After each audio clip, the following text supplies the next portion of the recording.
এক ছেলে তার বাবার কাছে সাইকেল চায়, তার বাবার কাছে সাইকেল চায়, বাবা আমাকে একটা সাইকেল দাও। বাবা ছিল স্কুল মাস্টার, তো বাবা স্কুল মাস্টার, তার বেতন কি, সে কিভাবে সাইকেল কিনে দিবে? কিনে দেয় না। ছেলেও নাসুর বান্দা, সাইকেল চাই কিনে দেয় না, সাইকেল চাই কিনে দেয় না। একবার ছেলে বাবাকে বলল, বাবা আমাকে সাইকেলটা কিনে দাও না। বাবা রাগ করলেন, রাগ কিয়ে বললেন, আরেকবার সাইকেল চাইবি তাহলে পিটামো, তুই আমাকে বিরক্ত করতেছিস। কি বলেন, আমরা বিরক্ত হই না মাঝে মাঝে? সন্তান যদি বেশি আমার ক্ষমতার বাইরে যদি সন্তান কিছু চায় তাহলে আমরা বিরক্ত হয়ে যাই। আরেকবার চাইবি তাহলে পিটা দেবো, তাহলে মাইক দেবো তোকে, তুই আমাকে বিরক্ত করতেছিস। সন্তান বারবার চাওয়ার কারণে বাবা বিরক্ত হয়ে গেল। সন্তান কিন্তু রাসূলবন্ধু, সন্তান বাবার দিকে তাকিয়ে করুণ সুরে কাঁদতে কাঁদতে বলল, বাবা তুমি কি মারবা? তুমি ছাড়া আমি কার কাছে চাইবো বলো? তুমি ছাড়া তো আমার আর চাওয়ার জায়গা নাই। তুমি আমার আব্বা, এছাড়া আমি কার কাছে চাইবো?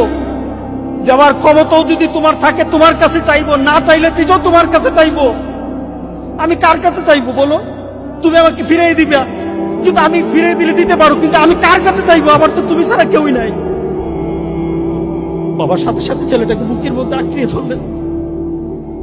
বাবা তুই আমাকে এমন একটা কথা শুনালি, যা তোকে আগামীকাল সাইকেল কিনে দেবো। সুবহানাল্লাহ, সুবহানাল্লাহ।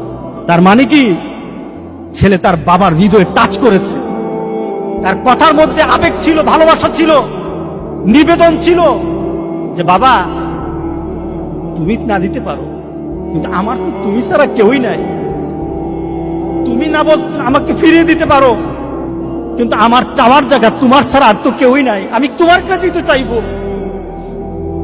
আমরা যদি মাবুদের দরবারে, আল্লাহর দরবারে এভাবে চাইতে পারতাম, যেই মাবুদ দিতেই পারে, দিতেই পারে, দিতেই পারে, একমাত্র যিনি দিতেই পারে, তার কাছে ওই আবেগ দিয়ে যদি চাইতে পারতাম, কোনদিন কোন জিনিস আমাদেরকে ফিরিয়ে দিতেন না, কোনদিন ফিরিয়ে দিতেন না।